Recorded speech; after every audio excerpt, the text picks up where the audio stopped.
name is Harold Dow. It's May 15th, the year 2000, and I'm conducting an interview with Ruby Dee, and I'm in New York, New York. First of all, Ruby, we'd like to take about 10 minutes to get some information about your early years and your influences. What was your name at birth? Ruby Ann Wallace. Ruby Ann Wallace. Now, when did you change your name to Ruby Dee? And why? Well, that's all in my biography. For years, many years, I've been loath to talk about that, because I've been married to Ossie for 51 years. But I was married before then when I was 18 for about a year. Okay.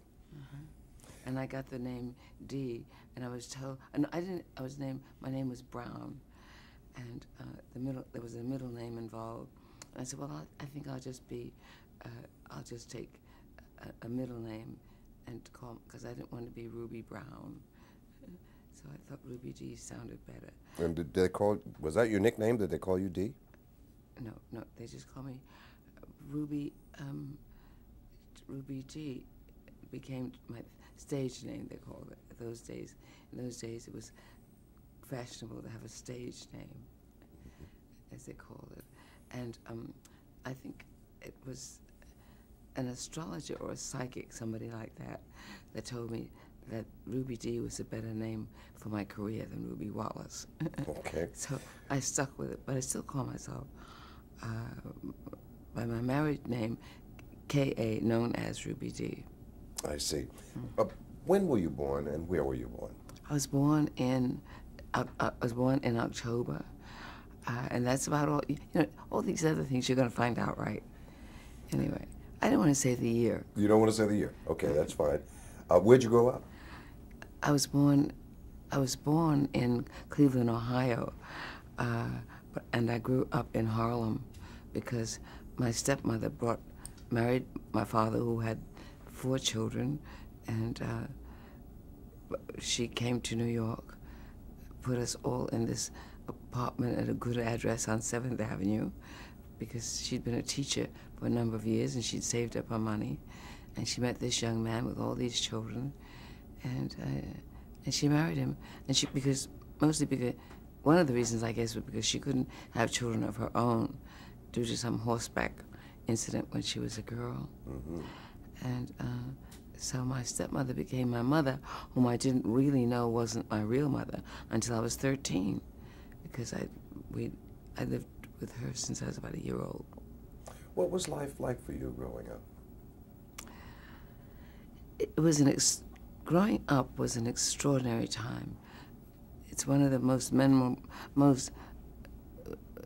growing up in Harlem was one of the most extraordinary times in my memory, because I grew up in Harlem, and maybe as we grow older we tend to romanticize things, but Harlem was an exciting place, and most of the memories I have from my early life belong there and come from there.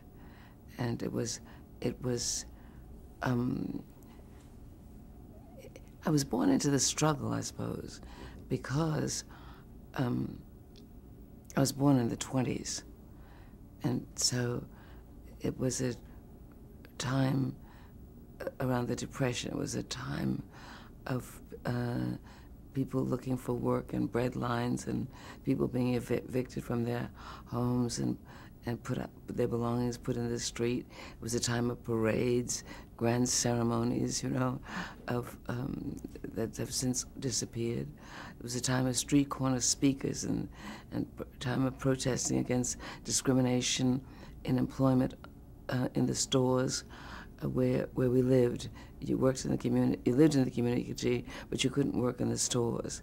You lived in the community, but the businessmen couldn't. Black business people couldn't own businesses there because the banks wouldn't lend them money. Much like it still is. It's not as rigid. There is integration in those areas, but it's still predominantly outsiders who occupy Harlem. I call it, and it was a time of people, it was the Harlem Renaissance went on around me when I was very young, and also I managed to be connected to the literary community, because when I was 9 years old, I started writing poetry. My mother would put it in the paper, and put the material that I wrote, that my sister wrote. Anything that we did, she would put it in the paper, get it put in the paper somehow, and it was joining groups, the American Negro Theater in Harlem, the writing group in the library in that same building where the Schomburg is today. Did you have big dreams? Hmm? Did you have big dreams while growing up? Yeah, I suppose there were dreams, but I didn't necessarily consider them big, because I had nothing to compare them with. I thought I wanted to at one time to be an actor, but then when I wrote to the studio, I thought I was going to be a starlet working in the stables in California, because that's what they call them. The aspiring talent would go there and work in grade B pictures for years, and then they would graduate to star. And then it was pointed out to me that no black people did that, And so I remember not feeling so hurt by that, as stopped for a minute and said, "Oh, well, I'll have to do something else, won't I?" It was like the strut in stride, because my mother was a proud, ambitious woman, and so we took piano lessons and dancing lessons, and everybody had a piano, no matter how poor you were or how I'd call us. My mother struggled hard and worked with what my father earned as a waiter and a cook, and on the railroad, and so I had a sensibility that, although we didn't have a lot of money, she was a good manager. She was a hustler, and she bought some privileges for us, even though we had to rent rooms to pay the rent, because in the good address that she picked out, when black people moved in, of course, all the rents were raised. That's the way of racism and that kind of thing. So, what was your mom's name?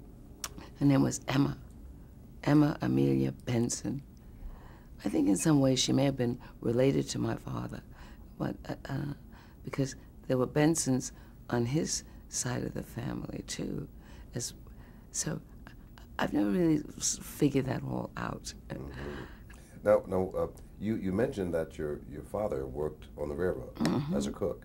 What did your mom do? And a waiter. Well, my mother had been a teacher in Chester, South Carolina. She had studied under Du Bois, and she was an ambitious woman who came from that time following slavery. Following those years, when to get an education was a key to escaping poverty and deprivation and lack of opportunity. So she was, and it still is with us, this impulse to get in and help those who are less fortunate. As I look back, I find that an enormously satisfying impulse that was part of the growing up that I remember. Which leads us to... you brought people and you helped them get ahead. And that leads us to a very interesting point here. What traits did you inherit from your parents?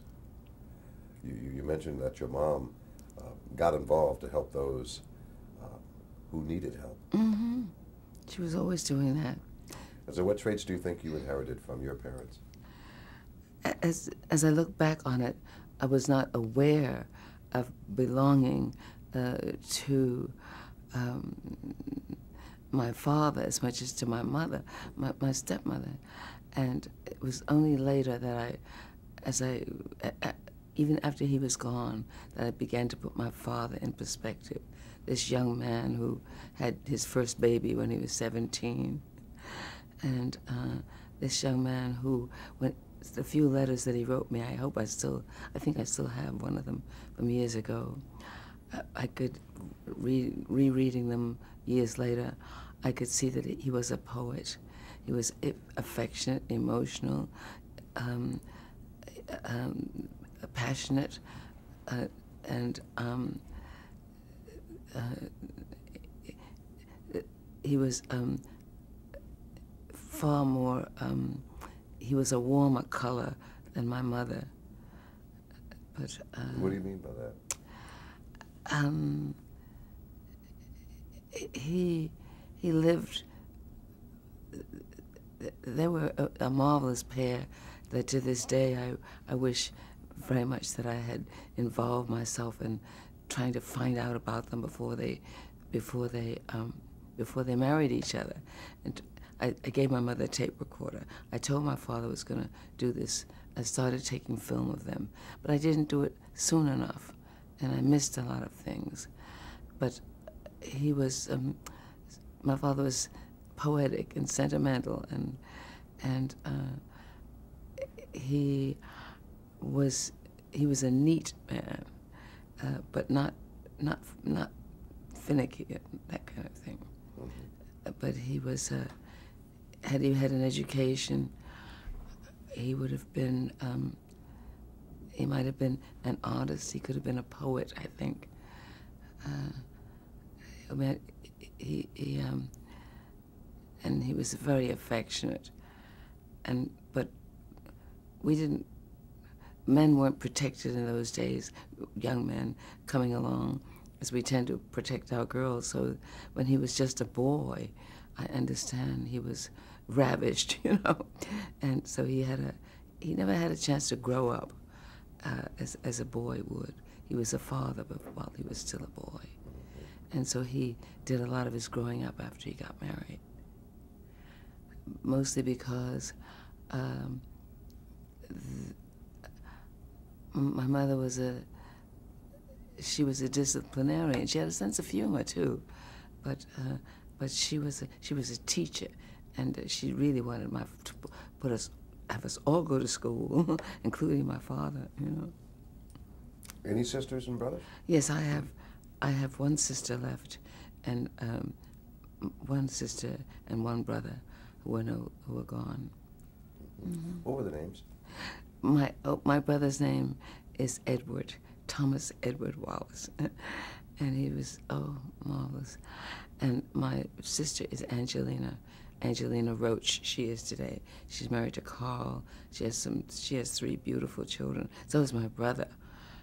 My brother and sister both have these marvelous children, and my younger sister didn't have any children, but she was like she's really like my baby sister, my baby sister.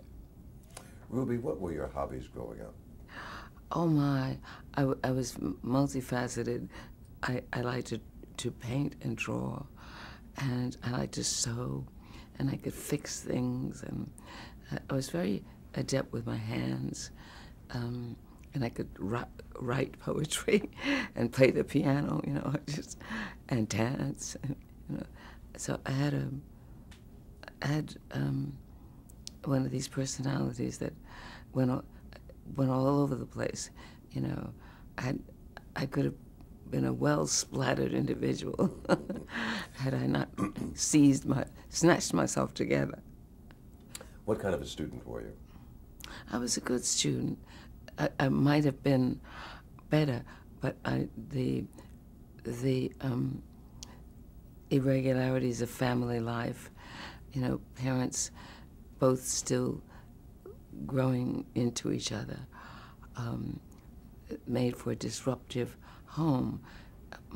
As I look back on it now, my mother not particularly romantic, and my father a great romantic, and all of the things that might imply, made for less than harmonious vibrations in the family, although you could tell they really loved each other. But so that was a source of anguish that, I could easily become involved in other people's affairs, you know. Once I paid attention, to this day it's with me. Moved by something, I have to do something about it. And so therefore, often my schoolwork suffered. But if it slipped too far, my mother, report cards were very important issues in our house, and studying. There was no television, and she didn't get a radio for a long, long time, and because we had to do. So it was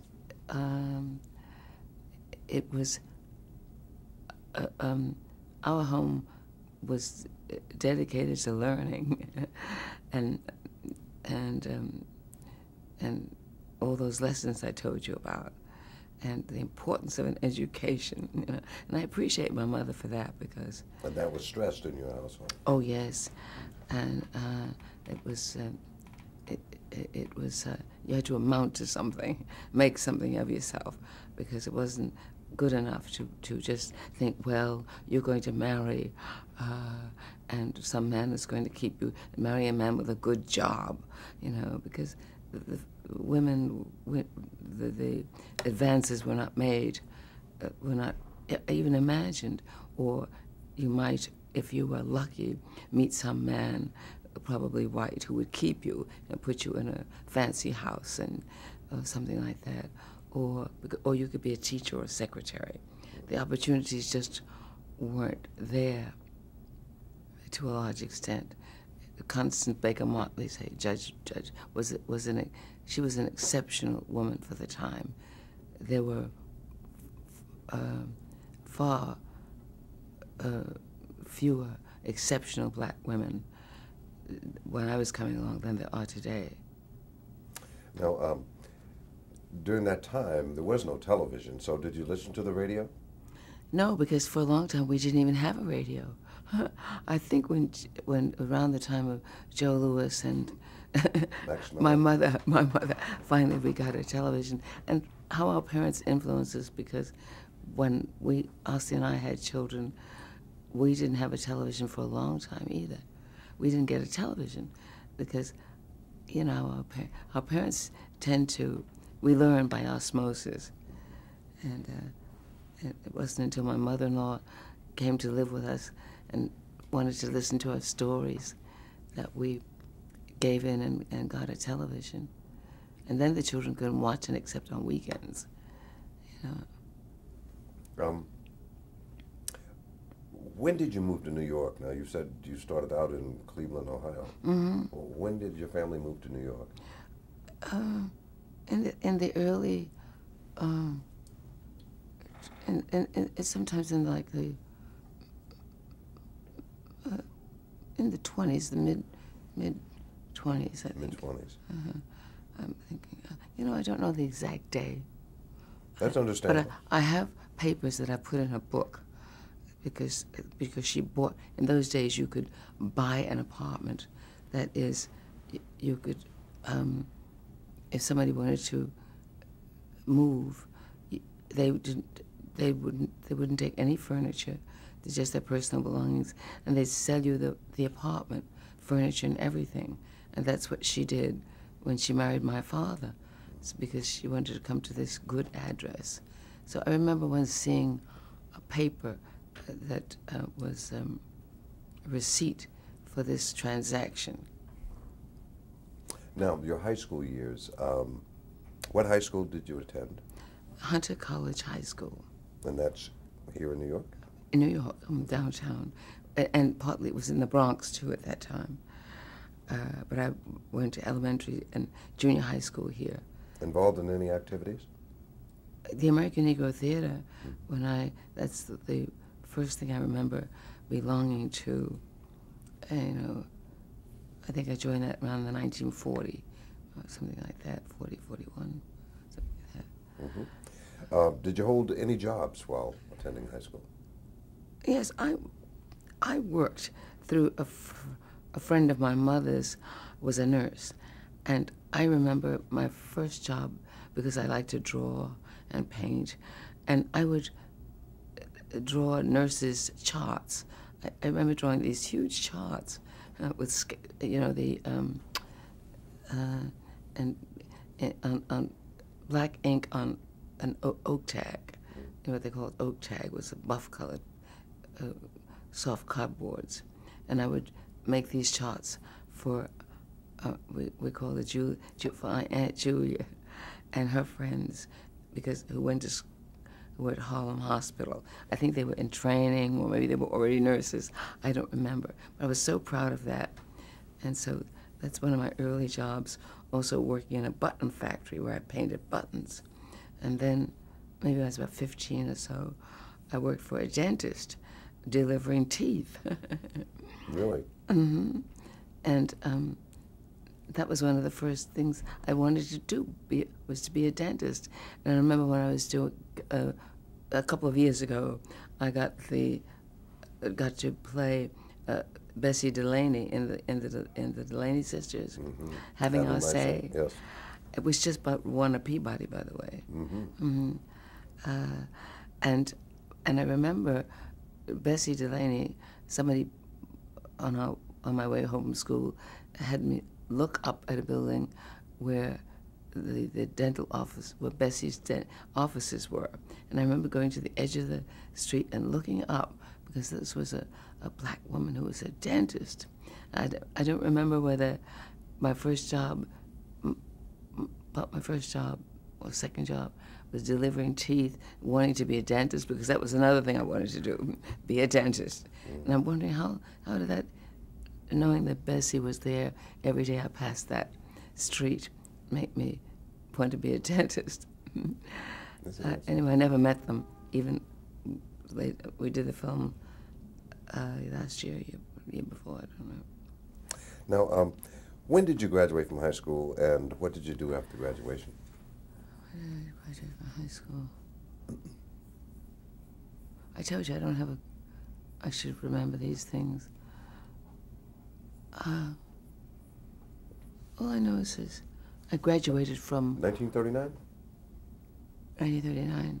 Mm-hmm. I did? From high school? I did? I don't remember. 1939. I know I graduated from college in 1944. Mm-hmm. So I should have thought. See, I told you I can remember a whole script. That's understandable. I mean, it's understandable. And I have these all written down. Yeah. But that may be about the right time, because I joined the American Negro Theater when I was still in high school, which was 1940. I joined the American Negro Theater. Anyway, It's around in there. So what did you do after graduating from high school? After I graduated from high school, let me see, what did I do? I was in the American Negro Theater by then, I think, because I think I was, oh yes, because I was already married when I was about wasn't quite 18, because I had to get my mother's permission. Anyway, what was the question? I was saying, what did you do after high school? You said you were in the American Negro Theater. And then I went to college at my mother's insistence, because she'd been in the hospital, and I think she was relieved because I was married, and what college? Hunter College. Hunter College. And I remember the teachers being so pleased because some of the we'd done very well in the tests to get into Hunter College was considered a coup, because you didn't have to pay tuition and you got in there on your average. And for years, the people who I went to junior high school didn't know about Hunter, because they weren't telling the black girls in Harlem about Hunter. And one of my best friend, her mother was a teacher, and she looked white, but she wasn't. And she found out all about these things, how they didn't tell the girls in the black schools, because it was just something you didn't tell black people about, the advantages. Still is going on too. And she found out, and she raised Cain and went to the Board of Education, and our school went into action. This is one thing I do remember about it. And the teachers, white, black, the whole school geared up to get the students ready to take that exam to get into Hunter College. And I remember when so many of us passed, we had the best. More of us went from Hunter than any school in the country that term, and the teachers kept us after school. We worked the whole term towards these tests, and they met each other in the hall the day of when the grades were received, and they hugged each other and they ran back and forth. The teachers did. They were so delighted.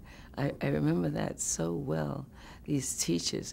And then they ran back and forth with the papers to be sure that we hadn't copied. Nobody had copied anything. And it was great excitement. Make sure you didn't cheat. Is that? To make sure that we all came by legitimately, all the girls who went.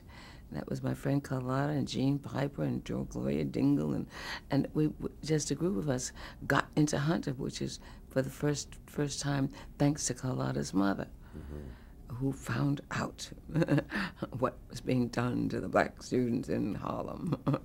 Now, you said you were married at 17. Now, who'd you marry? 17 or 18. I married a midget, and I write about that in the book. He was my mother was, he was very good to my mother, and he was a nice person, and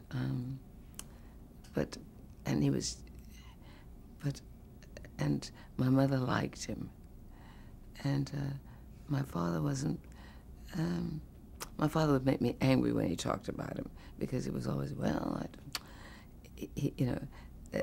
because of the unstable nature of the marriage at that time.